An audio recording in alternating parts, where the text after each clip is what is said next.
A standard formulation of effective altruism is that it's a program for rationalizing charitable giving, something like positioning individuals to do the most good per expenditure of time or money. But the notions of reason and evidence that they're using aren't commonsensical. And the story of its rise has to mention that it was from the beginning tapped into money from Silicon Valley. EA is politically dangerous because it obscures the structural political roots of global misery and contributes to the reproduction of suffering. It just places welfarist band-aids on the damaging status quo, and in effect, it just cements that status quo. That was moral and social philosopher Alice Crary. In this episode of Overshoot, we'll explore her radical work in animal ethics and her critique of what she argues are the toxic ideologies of effective altruism and longtermism. Welcome to Overshoot, where we tackle today's interlocking social and ecological crises driven by humanity's excessive population and consumption. On this podcast, we explore needed narrative, behavioral, and system shifts for recreating human life in balance with all life on Earth. I'm Nandita Bajaj, co-host of the podcast and executive director of Population Balance. I'm Alan Ware, co-host of the podcast and researcher with Population Balance. With expert guests covering a range of topics, we examine the forces underlying overshoot, the patriarchal pronatalism that fuels overpopulation, the growth-obsessed economic systems that drive consumerism and social injustice, and the dominant worldview of human supremacy that subjugates animals and nature. Our vision of shrinking toward abundance inspires us to seek pathways of transformation that go beyond technological fixes toward a new humanity that honors our interconnectedness with all of life. And now on to today's guest.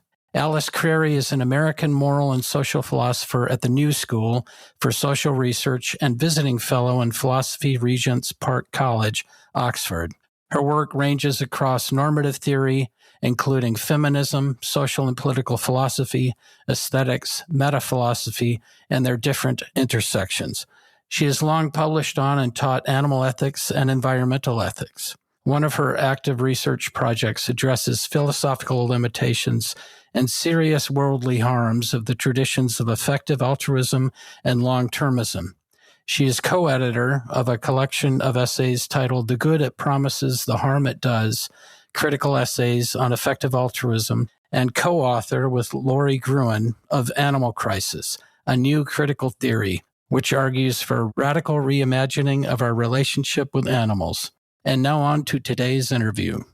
Hi, and welcome to Overshoot, Alice. We are delighted to have you on the show. Thank you so much. I'm really delighted to be here.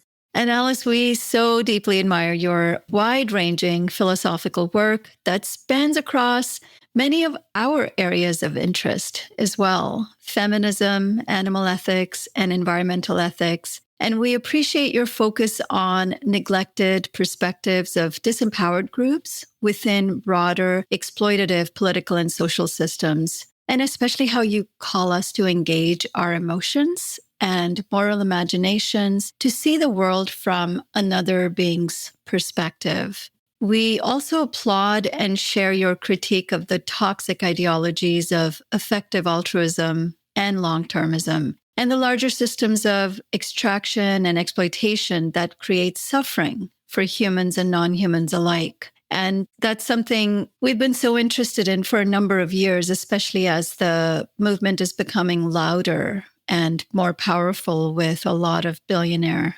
money. So, we're delighted to be going deeper into that. In fact, we can start our conversation with that. So you've written several essays, and you've also co-edited a book critical of the effective altruism movement. We've had a few guests on the podcast, like John Sanbon-Matsu and Emil Torres, who have touched on many of the failings of effective altruism, also known as EA. But we'd like the opportunity to go deeper into the critique of this ideology with you. Could you describe the history of EA, where it came from intellectually, and how it has developed over time?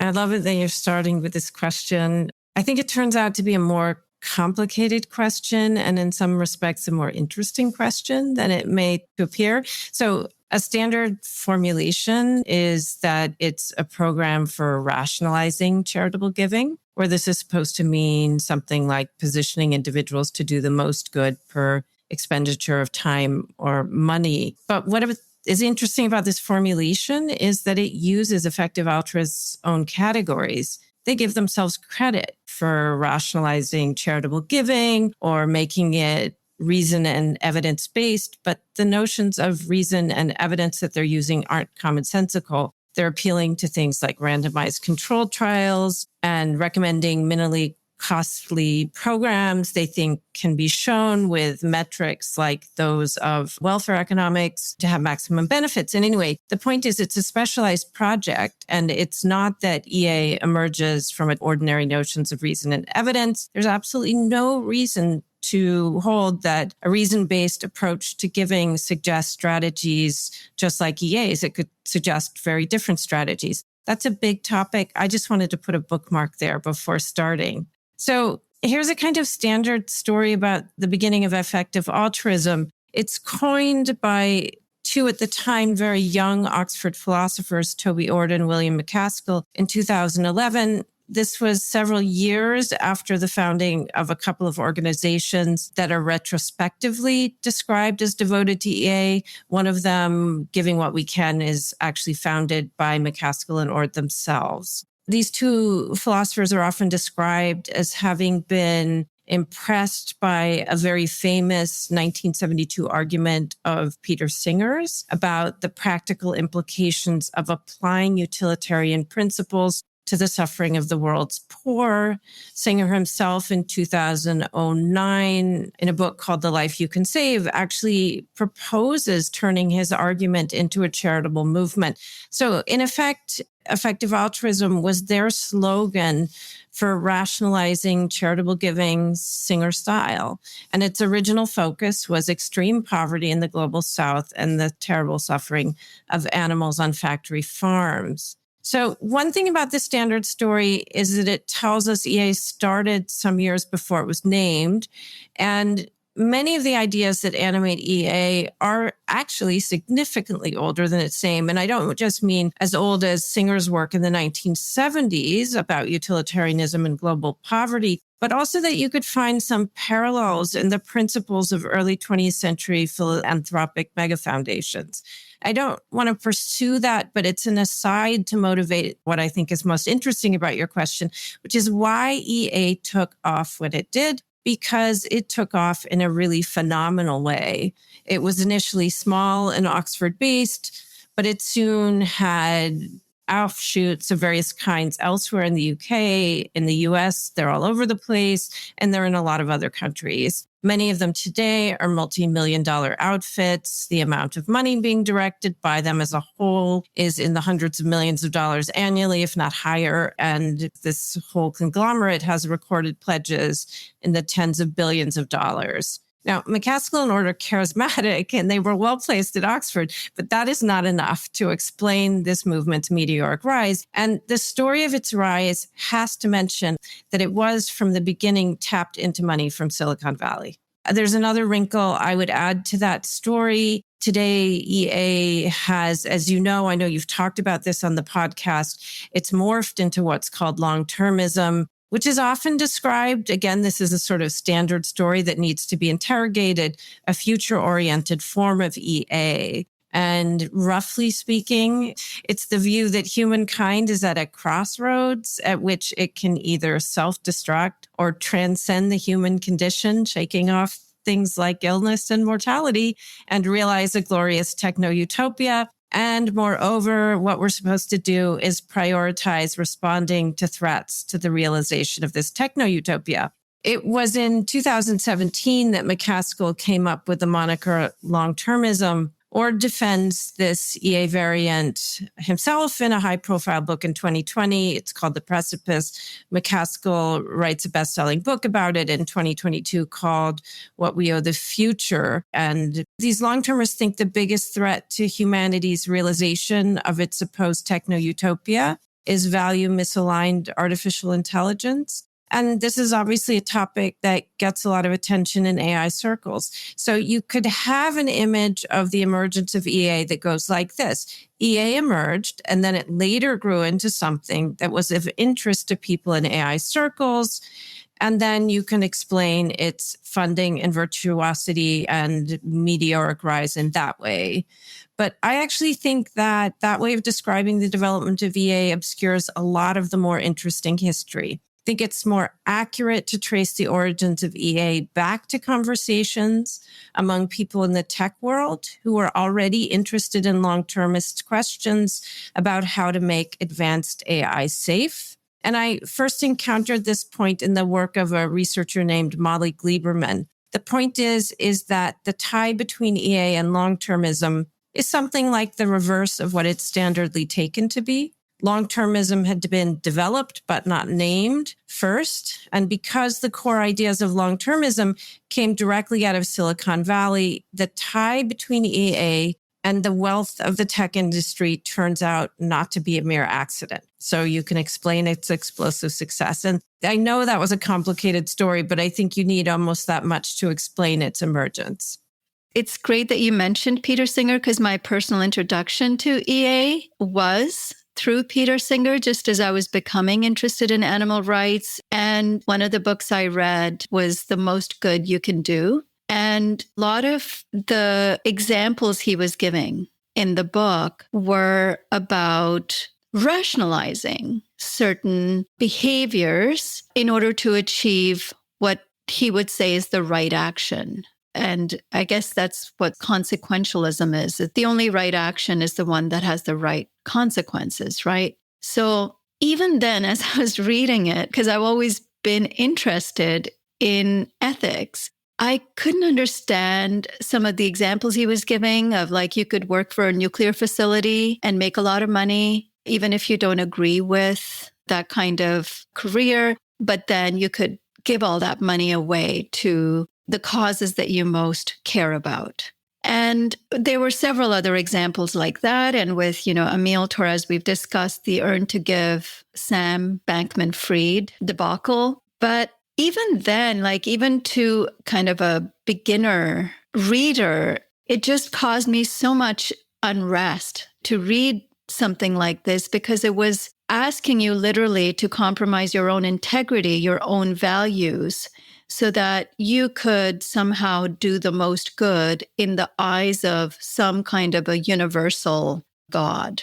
And I'm eager to dive more into that with you as we unpack some more of these, but thank you for providing that background. The charge of integrity is one that effective altruists think they can absolutely deal with. And they think it's a form of self-indulgence to care too much about your own character, so that you should care more about doing good. And so I personally think the integrity worry is important, but it's important to place in a way so that it's clear that it's a worry which is internal to what it is to do good, not somehow just an aesthetic attachment to the glory of one's own character, something like that. We've read your article Against Effective Altruism, and you outline three main critiques of it: the institutional, the philosophical, and the combined critique. Could you give us an overview of those three main critiques?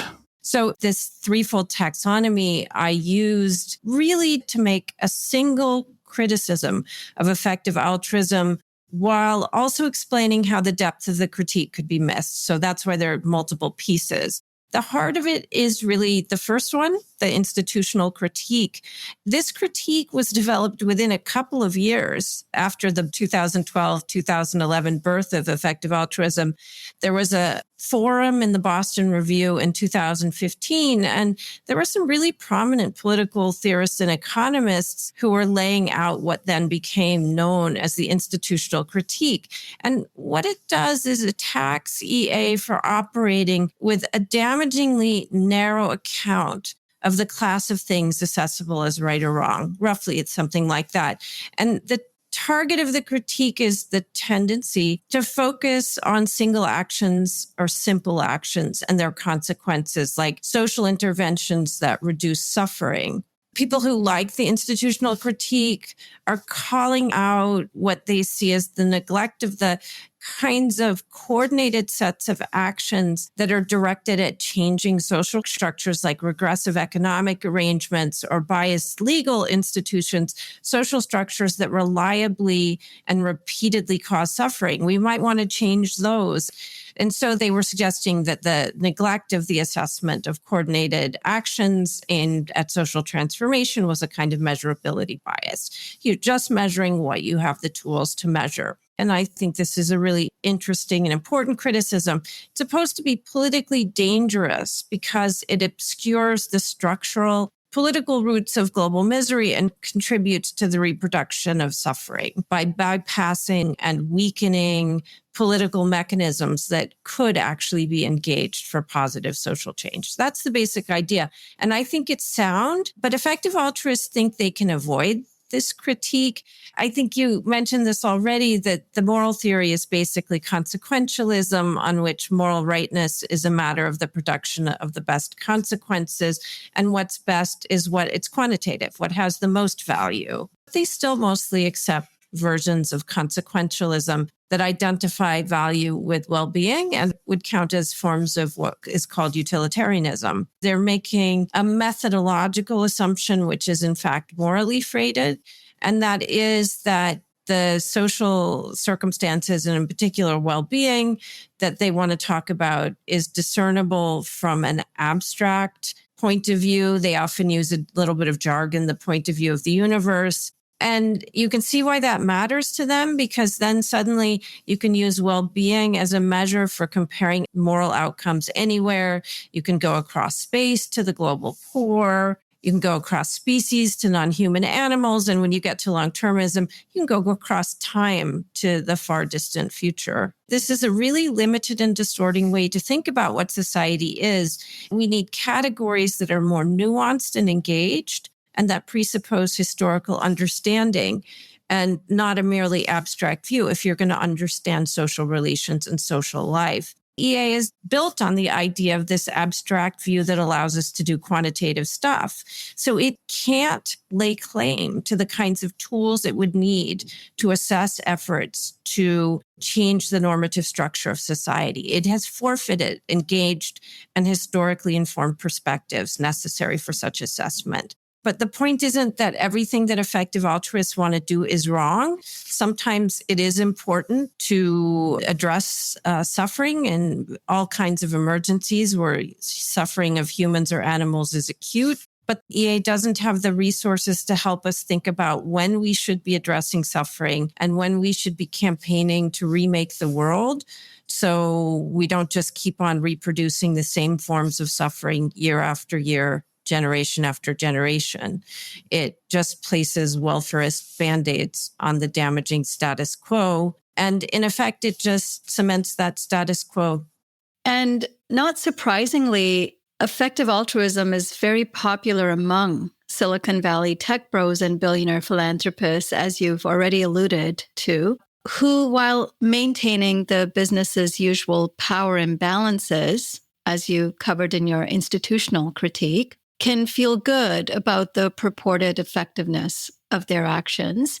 And you've captured in your writing that there's now this tight network of essentially incestuous EA organizations. Are you able to just kind of name a few prominent organizations and people within this network so we kind of know what we're dealing with? These are names we hear a lot, and people don't always affiliate those with EA. I think it would be helpful just to understand the pervasiveness of this ideology. Sure. And I can talk about the animal issue in particular. So the main organization that we're talking about in the domain of animal protectionism is Animal Charity Evaluators, which, as the name suggests, is not, as it were, doing social interventions on behalf of animals itself, but is actually rating organizations that do this work. You could also mention Faunalytics in this context, but probably the biggest power player is an organization that works both in the domain of animal advocacy and also in the domain of global poverty, and that also at the moment is doing a lot of long-termist grant rating and grant giving, and that is Open Philanthropy, working in both of these areas. And also what I've noticed just being part of the animal rights community for a number of years is because of the funding coming out of Open Philanthropy and then the evaluation using these EA metrics by animal charity evaluators, there is this kind of circular reinforcement that's going on between who is considered to be worthy of some of these billionaire funding. And there has been this creep of welfarism within the animal rights community because of all of this money. And I wonder if you could speak to the increasing influence of effective altruism within animal rights advocacy and how it's leading to the devaluation of radical animal liberation efforts. Yeah, it's a great topic for me because one of the things that got me into writing about effective altruism in the first place was animal advocacy. So this was early 2020, just before the pandemic hit. I was already interested in effective altruism. I hadn't published on it, but I had already developed some version of the critique I was just laying out for you.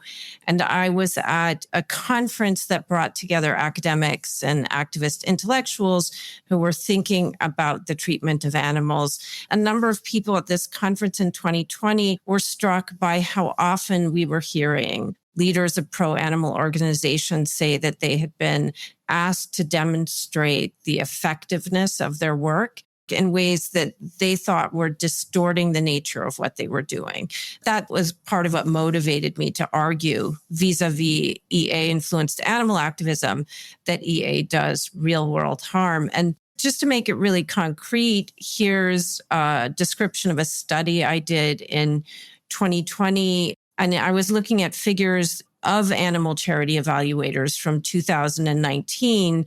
And I was looking at the 9 pro-animal organizations that received either their highest or second highest ratings. You'd go to their website and they'd be telling you, these are the organizations you should be giving money to. And at least 8 focused on farmed animals. And of these 8, 6 are primarily concerned with welfarist improvements within industrial animal agriculture, with the other 2 doing a little bit more work on structural transformation. But one of the things that was interesting to me at the time was that Animal Charity Evaluators website even explained that it had more confidence in assessments about the impact of welfarist interventions than in those that focused on systems change.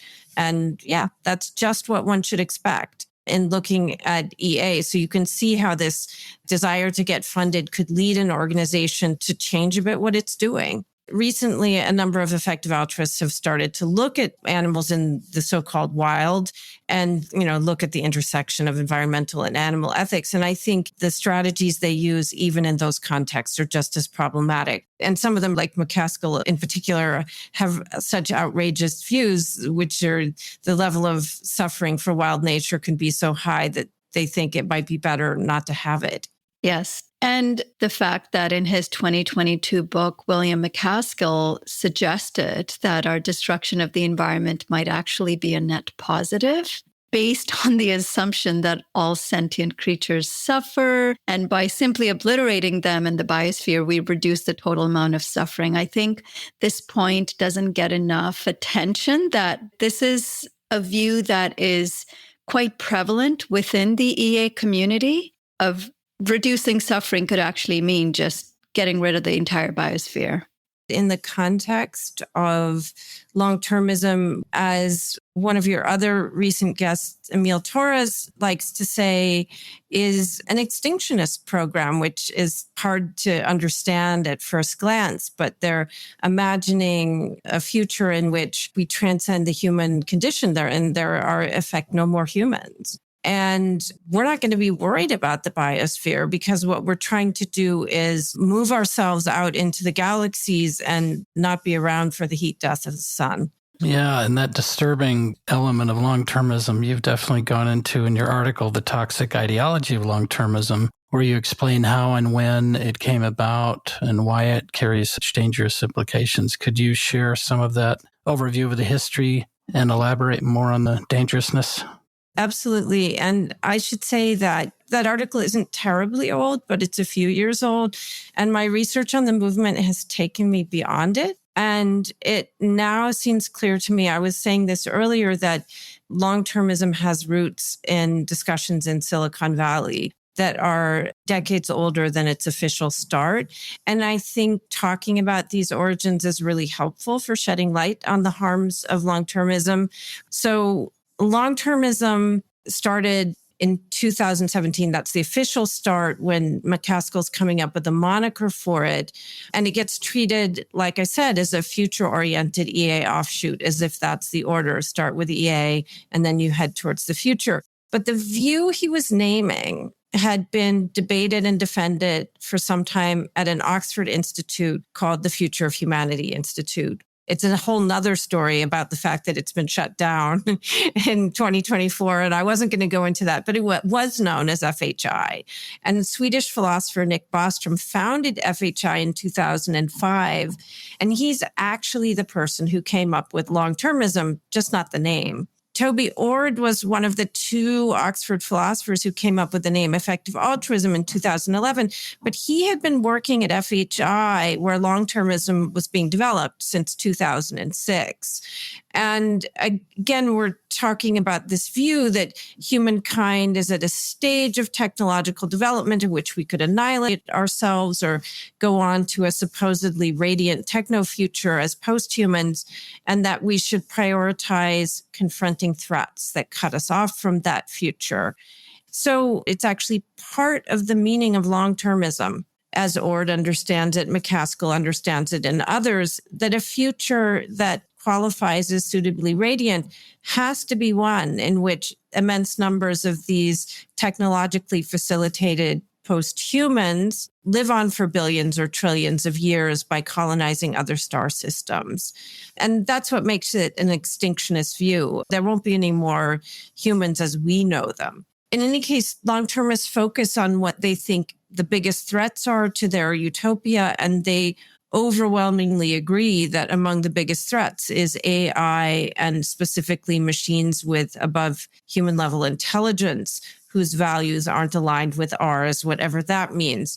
But this view was circulating in Silicon Valley before McCaskill coined the term long-termism. So the first formulation of the view is in a set of papers that Nick Bostrom of FHI wrote between about 2002 and 2005. When he was a young scholar, he was thinking, technology is going to destroy so many traditional areas of inquiry. And he was looking for the right sort of intellectual community for himself. And he found what for him was a congenial community on an email list managed by futurists who called themselves extropians. And these were advocates of a modern strain of the tradition of transhumanism. And their email list introduced Bostrom to transhumanist ideas. This was basically people in tech circles on this email list. So he's talking about modern transhumanism with people to a large extent who are in Silicon Valley who think that genetic engineering, AI, and possibly molecular nanotechnology are going to allow us to enhance ourselves and transcend the human condition. And that's a radical eugenic project, not just imagining we can make better humans, the eugenic dream, but transcend the human condition altogether. And Bostrom went all in for transhumanism. He co-created the World Transhumanist Association in 1998. He started talking about transhumanist ideas using the tools and concepts of analytic philosophy. And he introduced the category of existential risk, which is now widely used in AI and policy settings around the world, at the UN, in the US government, and the UK government, and many other national governments. The term seems really legible, but it encodes a whole worldview. For Bostrom, existential risks are these dangers that could permanently destroy the potential of humankind to develop into the sort of post-humanity that transhumanists envision.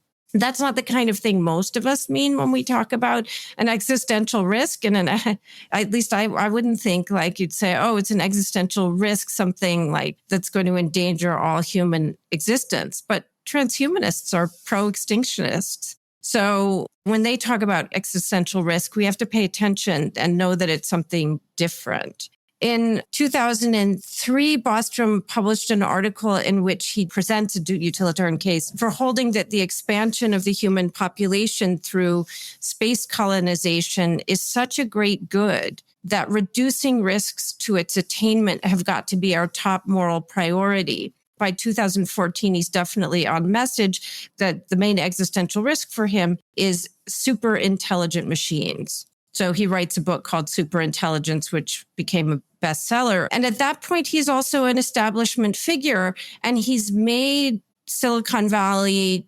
transhumanism, which is somewhat academically marginal, he makes it respectable. And so I do think if we're telling the story about the emergence of long-termism, it's important that when Ord and McCaskill write their books about it, they don't mention transhumanism, not even once. So it's easy to miss how long-termism emerged because in some sense, its origins are hidden in the way that its main exponents are talking about it. But in any case, you get the establishment of long-termism, you get the kind of incestuous relationship between funders and institutes that are developing views which really reinforce the worldview of the people funding them. And I was thinking about doing this podcast today and thinking I would need an entire podcast to talk about those connections, like which long-termist institutes are funded by which groups of people in the AI world. And it just goes on and on. It's a story all unto itself. But I was going to try and say something about why long-termism, through this lens of its connection to Silicon Valley, why it's so toxic. And I think people can be puzzled, partly because long-termism, like effective altruism, is really well branded. You know, what's wrong with thinking about the long term? In fact, nothing is.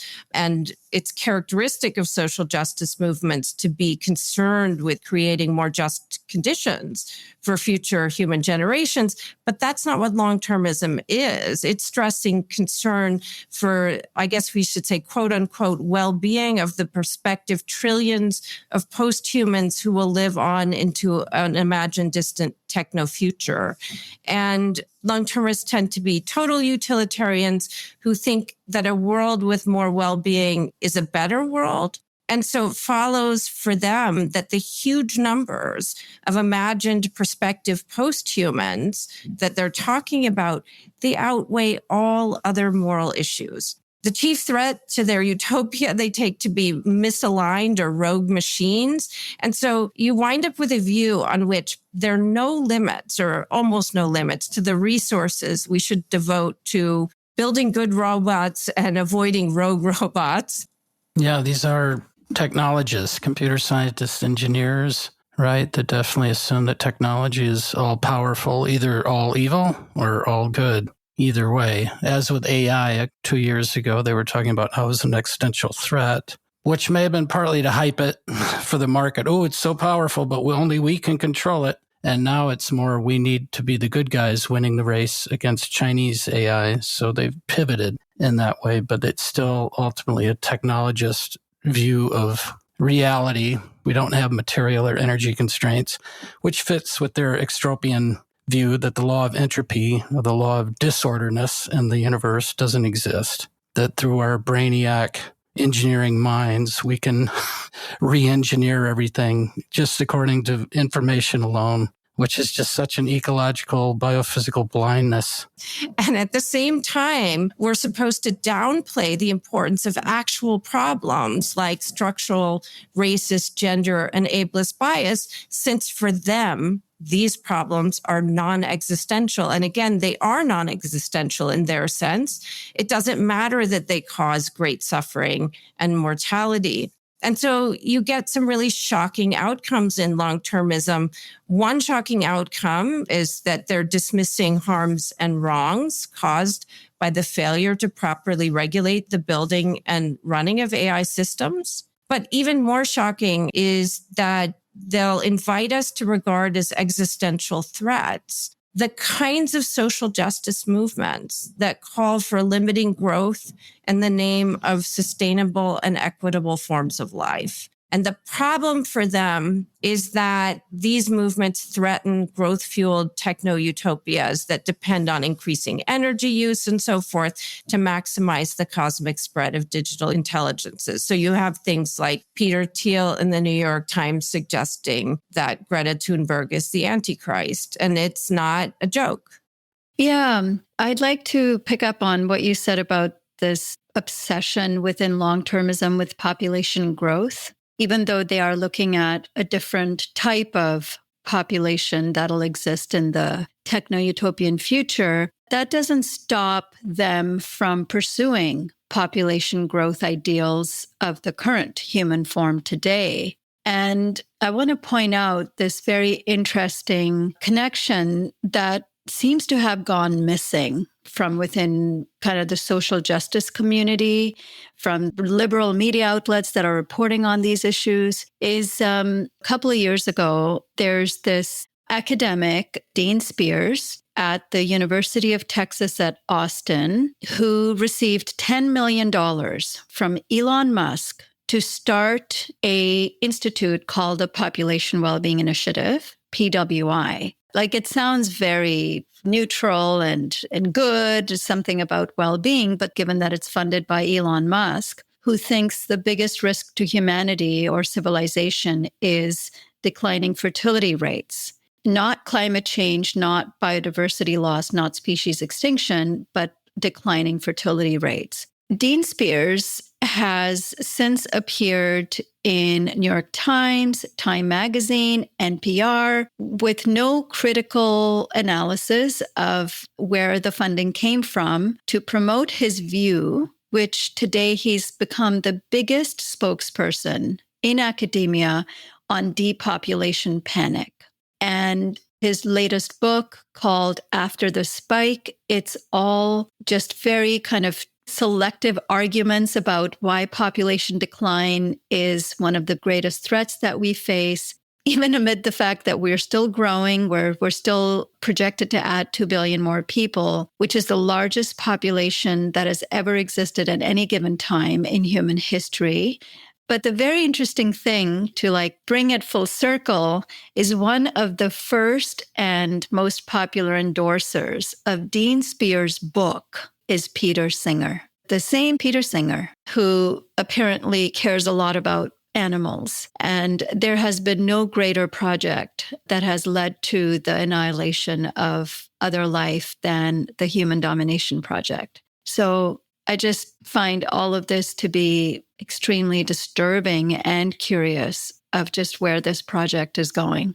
I don't know that I pay attention to Dean Spears. I look whenever I see an article on pronatalism or depopulation fears. I look to see how it's funded. And I mean, I think the connections are straight to transhumanism and long-termism. And Elon Musk promotes the work of Nick Bostrom and Bill McCaskill, and his professional ventures are, in a sense, lined up so that they're an expression of transhumanist commitments. He's working on computer-brain interfaces, and in one venture, he's working on off-worlding and SpaceX. And so he is a walking, talking transhumanist, whether he talks about it in those terms or not.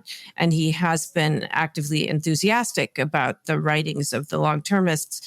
But I mean, I suspect Peter Singer's endorsement of Dean Spears, it's the enthusiasm for someone who is thinking along the same lines as he is, sort of generic, forward-looking utilitarians. And he'll say things like, but it's a good thing to have people thinking about the future. Of course, we're all going to nod. It's great to have people thinking about the future. I just don't want it to be people thinking about the post-human techno-off-Earth future. I'd rather think about here. Yes, us too.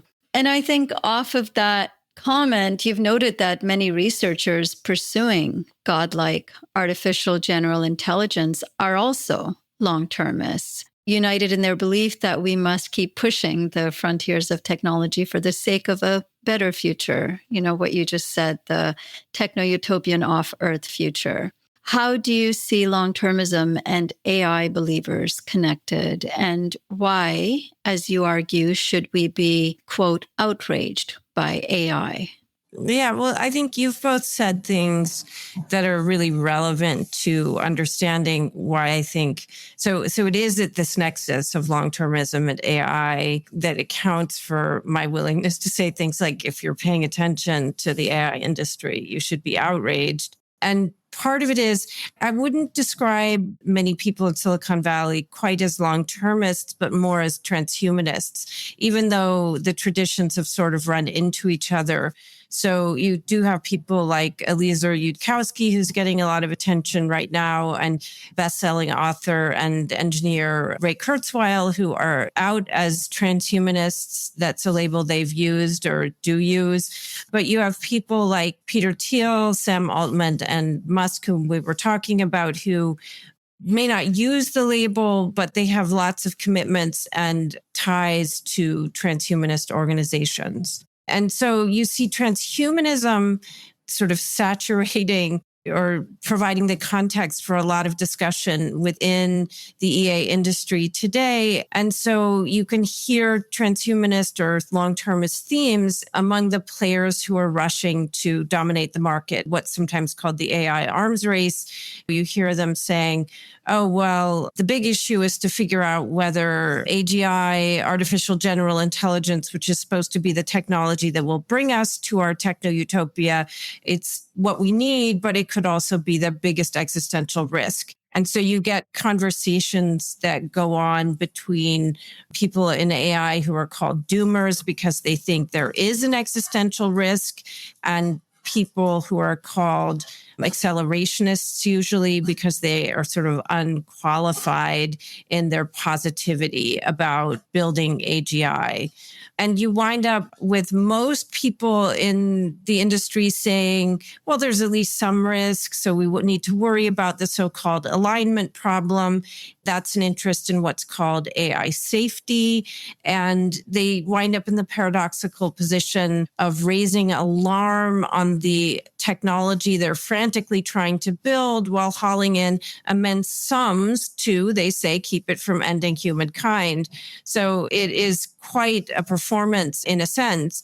But what happens then is you have this talk of AI safety, and that's a field which is concerned with existential risk, the risk of a theoretical rogue AGI, artificial general intelligence. And they do not talk very much about what's called AI ethics, which is about so many different things. It's about things like lack of data privacy, algorithmic biases, deep fakes, fake news, generated hate speech, but things also like the exploitation of workers doing data annotation, extractivist injuries, and environmentally devastating water, mineral, and energy use. And there's no reason to think that you could make AI systems safe in the ordinary sense without dealing in ethical issues. They're also arguing that racial justice and related issues aren't as existentially serious as the idea of these machines getting more intelligent than us and taking over.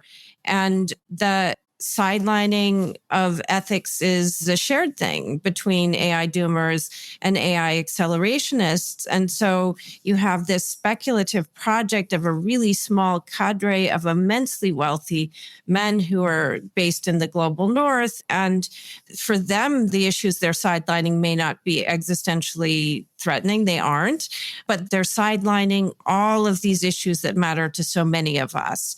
And that's the stance that long-termist philosophers are giving their moral blessing.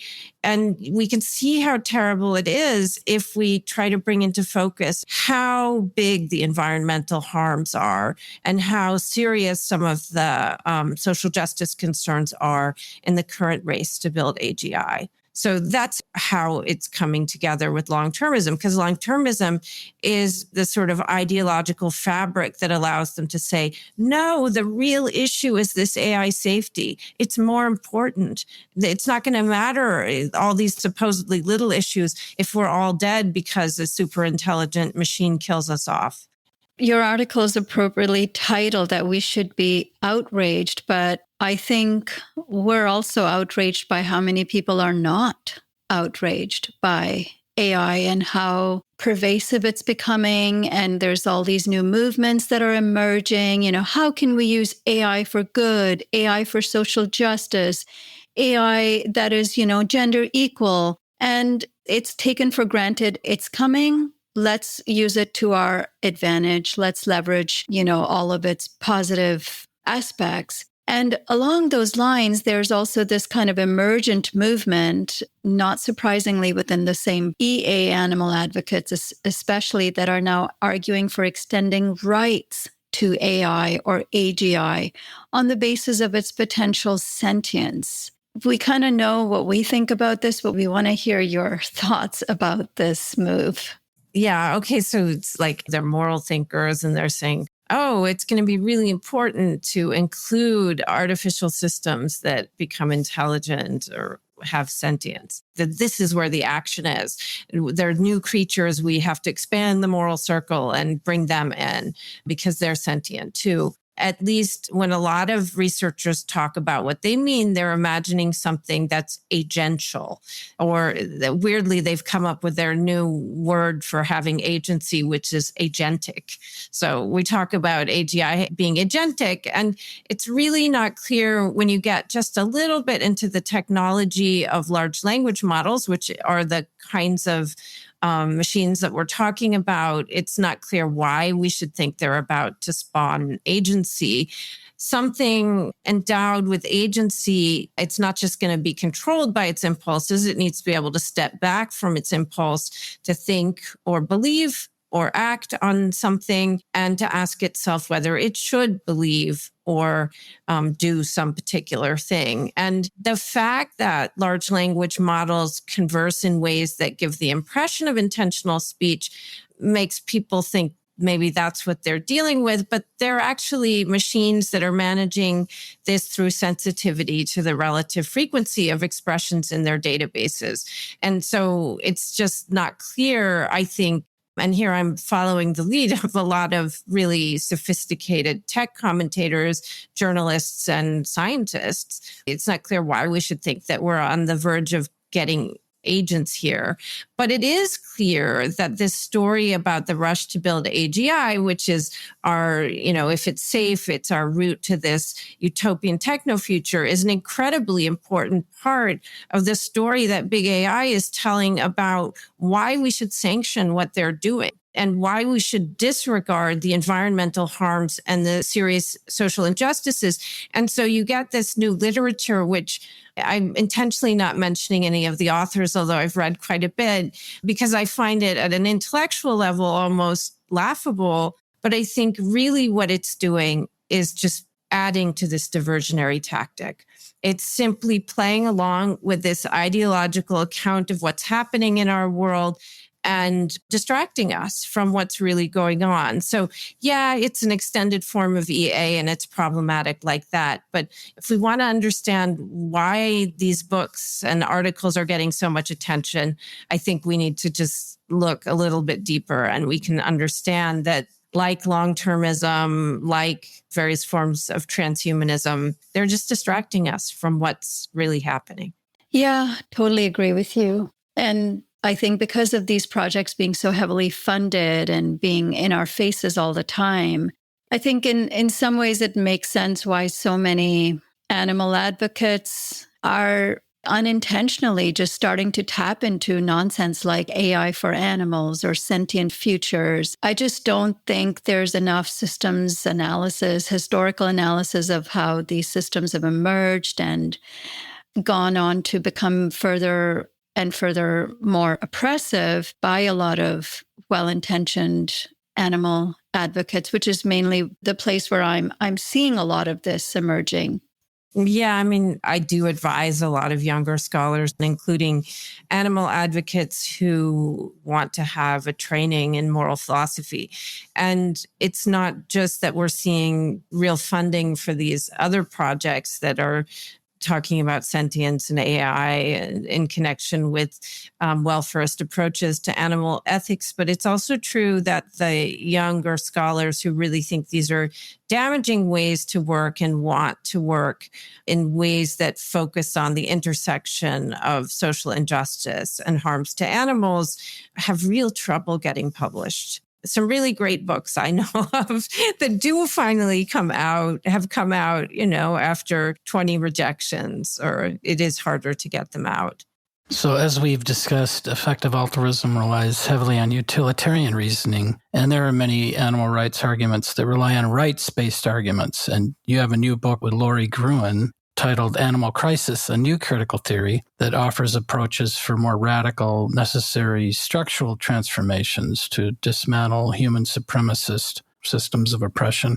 Can you explain why some of those rights-based approaches, in addition to utilitarianism, can also be inadequate for advancing animal justice, and highlight some of the main arguments in that book? It's really nice that you asked me about this book that I wrote with Laurie Gruen, because it's a project that's very important to me. What we're doing there is the kind of thing I was just describing that some of the younger activist scholars I work with are trying to do. We're trying to show that there are systematic ties between the devastation and killing of animals and the oppression of marginalized human groups. And it's written to really be concrete and not treat animals as abstractions. So it's always with the relationship between animals and human beings, a particular animal kind in a particular context is the way each of the chapters of the book are written. But throughout the book, we weave a narrative which reveals historical, structural, and conceptual relationships between the devastation of animals and the oppression of marginalized human groups. And historically, you're talking about things like historians showing the relationship between European practices of treating animals as mere resources, emerging alongside horrific injustices to human beings like the Atlantic slave trade and the establishment of colonies. And then we were weaving in the work of social theorists who are talking about social structures that explain why in fledgling, but also advanced socioeconomic arrangements, the kind we call capitalist, with their emphasis on production for profit, the devastation of animals and nature and the degradation of women and others involved in social reproduction are yoked together. So you get that non-accidental tie explained. And then I think also really importantly, we're talking about conceptual ties that animal and human forms of debasement are connected through the use of descriptions of subjugated people as less than human, as animal-like, as tools of debasement. So marginalized people are often compared invidiously to pigs, to dogs, to chimpanzees. And this kind of animalization is internal to the very categories used to pick out disfavored groups, the internal to the way we think about things like race and gender and ability and disability too. So that's the book. And it's true that in the book, we're criticizing the sort of utilitarian-based or welfarist approaches to animal protectionism that one finds in EA, although we don't talk about EA in the book. But welfarist strategies are problematic for the reasons we've talked about. In aiming to lessen harms to animals, they're failing to challenge structures of human-animal domination that are primarily responsible for this harms, and they even run the risk then of validating and strengthening the mechanisms.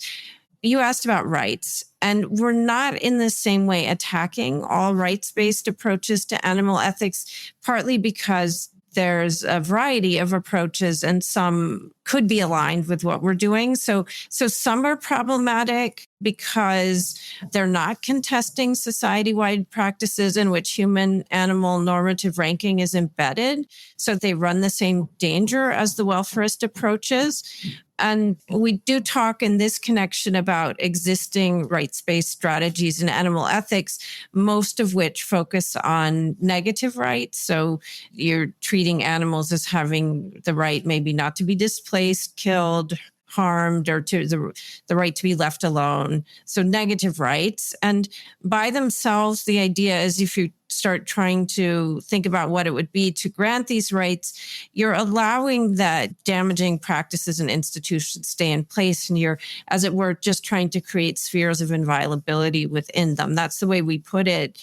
It's not in itself a bad thing, but it's not addressing the structures that are causing harm again and again. And there's really rich literature for those who are working on animal ethics, which is about 10 years old now, which is sometimes referred to as the political turn in animal ethics. And you have in that context scholars talking about the need to talk about positive rights for animals, the rights to be provided with life-promoting goods and protections and so forth. And these kinds of rights can be talked about in ways that can fail to challenge human-animal moral hierarchies, but they could be introduced in ways that are supposed to directly stand up to human supremacism. So they might provide a way forward in ending human domination of non-human life. It's just going to depend on how you describe them. So what we're talking about is, to summarize, it's not an attack on rights-based approaches per se,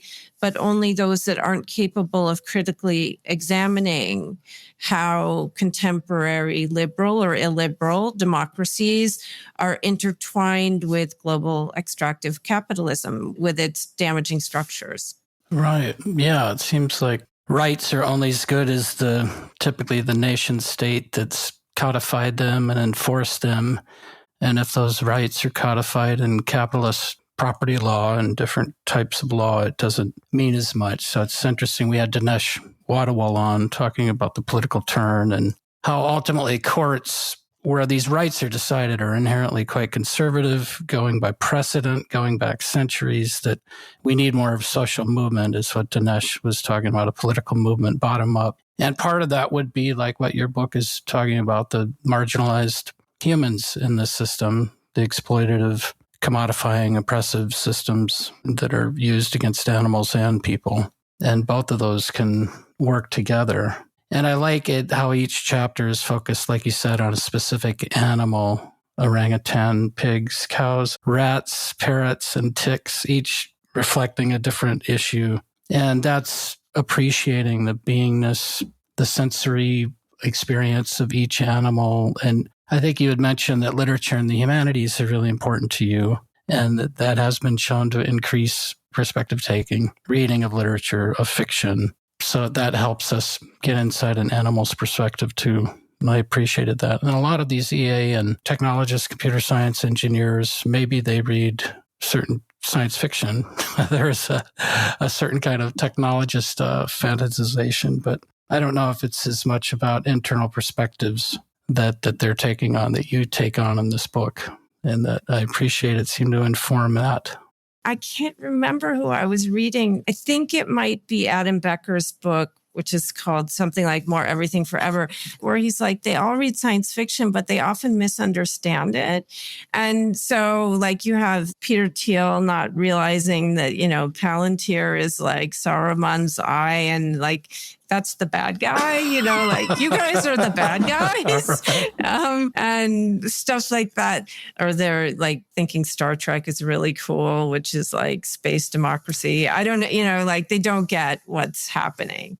Well, Alice, this seems like a really nice place to wrap things up. Thanks so much for the time that you've taken, not just today to meet with us, but in the research that you've dove so deeply into to explore so many of these very varied topics. And you've kind of beautifully connected them into a very comprehensive explanation for us. Really appreciate your time. Thank you, Alice. Thank you both. I'm really glad you're having these conversations, and I'm so honored and flattered to be part of them. That's all for this edition of Overshoot. Visit populationbalance.org to learn more. To share feedback or guest recommendations, write to us using the contact form on our site or by emailing us at podcast@populationbalance.org. If you enjoyed this podcast, please rate us on your favorite podcast platform and share it widely. We couldn't do this work without the support of listeners like you, and hope that you will consider a one-time or recurring donation. Until next time, I'm Nandita Bajaj, thanking you for your interest in our work and for helping to advance our vision of shrinking toward abundance.